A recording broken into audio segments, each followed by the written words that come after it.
Hello friends, पूरे भारत में जो सबसे हाईएस्ट नंबर पेशेंट है वो डायबिटीज।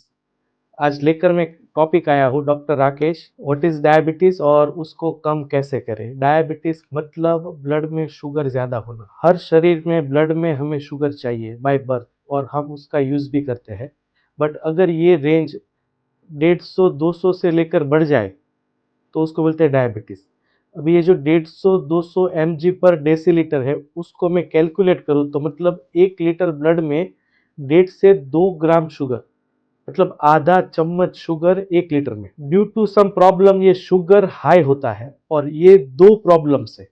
नंबर 1 है ऑटो इम्यून डिजीज, जिसके केसेस हम दिखते हैं 15% और उसको बोलते हैं टाइप 1 डायबिटीज। और दूसरा है poor homeostasis self regulating process, वो प्रोसेस करती है रिसेप्टर कंट्रोलर और इफेक्टर का काम। और वो हम देखते हैं 85% डायबिटीज के मरीज और उसको बोलते हैं टाइप 2 डायबिटीज। तो नंबर 1 जो बीमारी है टाइप 1 डिजीज, उसका चांसेस होता है 15 साल से नीचे के बच्चों में। और ये बीमारी का कारण है कि उनका जो पैनक्रियाज है वो छोटा है और इंसुलिन नहीं बन रहा है, और इंसुलिन नहीं बनने से जो शुगर है वो सेल्स एंड बॉडी में यूटिलाइज नहीं होती और उसी की वजह से ब्लड में ज्यादा शुगर आते हैं। इनके साइन देखो तो बच्चों में हाई फ्रीक्वेंसी यूरिन आना और बार बार प्यास लगना, वजन गिरना, वीकनेस पैदा होना, और जेनाइटल एरिया में इचिंग या इन्फेक्शन होना, और आंखों में धुंधलापन होना। जो मोस्टली टाइप 1 डिजीज है उसमें 70% फूड का रीजन है एंड 30% जेनेटिक। ये जो जेनेटिक है उसको हम चेंज नहीं करते, उस केसेस में हम शुगर को कंट्रोल कर सके ताकि इंसुलिन का डोजेज आगे नहीं बढ़े। बट ये जो 70% लाइफस्टाइल डिजीज है दैट वाज रिवर्सिबल, और इसका एग्जाम्पल है निक जॉन्स, प्रियंका चोपड़ा के हस्बैंड। उनको भी 15 साल की आयुष्य में टाइप 1 डायबिटीज हुआ। लाइफस्टाइल एंड डाइट चेंज से उन्होंने ये कंट्रोल किया। तो आज बात करते हैं कि कैसे आप टाइप 1 डायबिटीज को कंट्रोल कर पाओ, कि जिसमें पेशेंट ऑलरेडी इंसुलिन के ऊपर है। ऐसे पेशेंट को पैनक्रियास के जो बीटा सेल्स है वो डैमेज कर देगा because of high reactive immunity. और ये प्रोसेस को फास्ट बनाता है रिफाइंड कार्बोहाइड्रेट। एनिमल प्रोडक्ट का जो केसिन प्रोटीन है वो 17 बॉन्ड स्ट्रक्चर के तरह होता है, हमारे शरीर का प्रोटीन की तरह दिखता है। और उसी का रीजन है कि हम सेम एनिमल किंगडम से है। तो वो जो एनिमल प्रोटीन है वो अमाइनो एसिड में कन्वर्ट नहीं होता और सीधा ब्लड में चला जाता है। बॉडी की इम्यूनिटी उस स्ट्रक्चर के अगेंस्ट में फाइट करती है और धीरे धीरे वो बीटा सेल्स को खाने लगती है because of ghost and mimic structure. अगर आप रो प्लांट बेस्ड डाइट पे हो तो उसकी वजह से आपके शरीर में कुछ भी प्रोटीन नहीं जाएगा, और उसी की वजह से कि जब प्रोटीन का ग्रोथ कम हो जाए तो बॉडी खुद से जो बीटा सेल्स डैमेज हुए हैं वो वापिस ग्रो करने लगेंगे और धीरे धीरे आपका शुगर कम होगा। और टाइप 1 पेशेंट को एक दूसरी एडवाइस है कि ऑलवेज आप वॉक करो। वॉक करने से आपके ब्लड में फ्रेश इंसुलिन पैदा होगा और वो इंसुलिन इनवेजिबल होता है। अब बात करते हैं जो 85% डायबिटीज के पेशेंट है वो है टाइप 2, मतलब गोली लेने वाले पेशेंट। और उसको दूसरी तरीके से बोलते हैं homeostasis dysfunction due to lifestyle. ये जो होम्योस्टेसिस है वो है टू वे सेंसरी। उसका काम है कीप डूइंग मेंटेनिंग वर्क।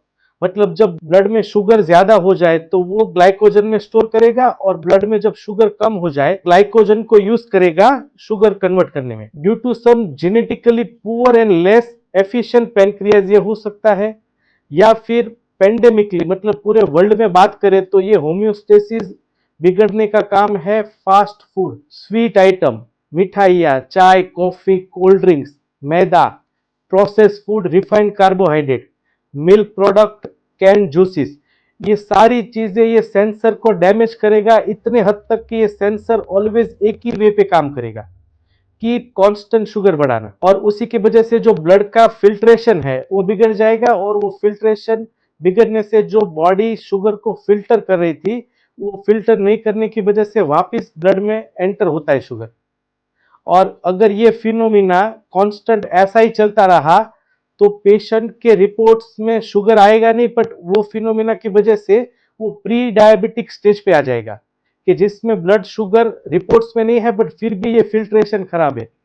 और ये जो प्री डायबिटिक है that was 100% reversible by some little exercise. और हम जो इंडियन है ये कभी भी प्री डायबिटिक स्टेज पे वर्कआउट नहीं करते, बिकॉज हम वेट करते कि जब हमारा ब्लड में शुगर आए तभी हम समझे कि हमें डायबिटीज है।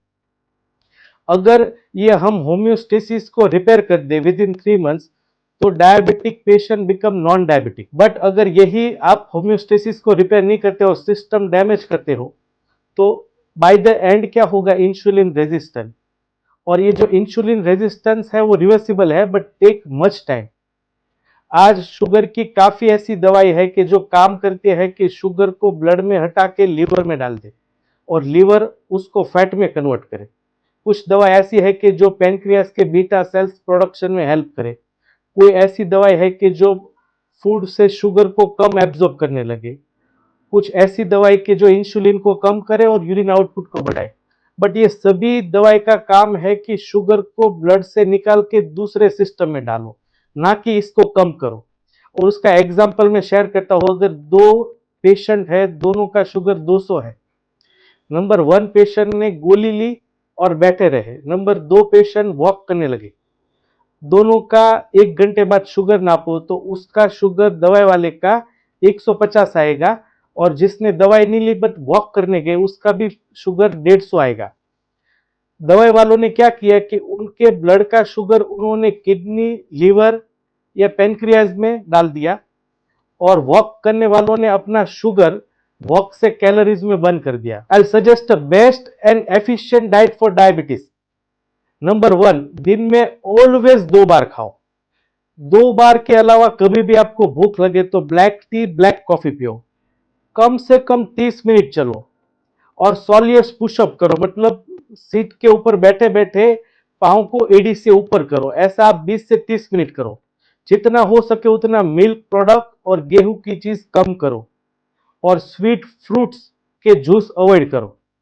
आयुर्वेद में काफी अच्छी गोली है BGR34, और एलोपैथ में एक गोली है सबसे अच्छी मेटफॉर्मिन। वो आप 2 से 3 ग्राम तक ले सकते हो। ये आयुर्वेदिक की BGR आप 2 गोली खाने के बाद ले सकते हो। अगर आप करते हो तो आई एश्योर कि आपकी sugar within a week कम होना चालू होगा और 1 महीने में आपकी दवाइयां बंद हो जाएगी। Thank you so much.